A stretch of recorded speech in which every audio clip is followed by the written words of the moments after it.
Here's a guide on creating a stock take template. Access inventory templates by navigating to Inventory tab on the Springboard menu and then Inventory Templates. Create a new stock take template by selecting Stock Takes and clicking the plus icon. Complete the following template sections. Section 1. General Settings.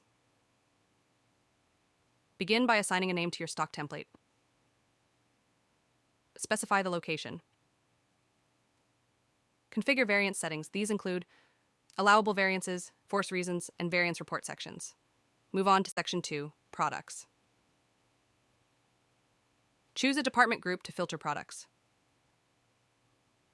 Select the desired products to include in the template. Next is Section 3, Grid Setup. Customize the stock take template by adjusting column order. Add or remove columns as needed using the column chooser.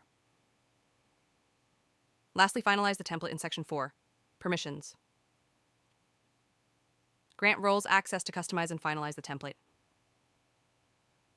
Click Submit to save the freshly created stock sheet.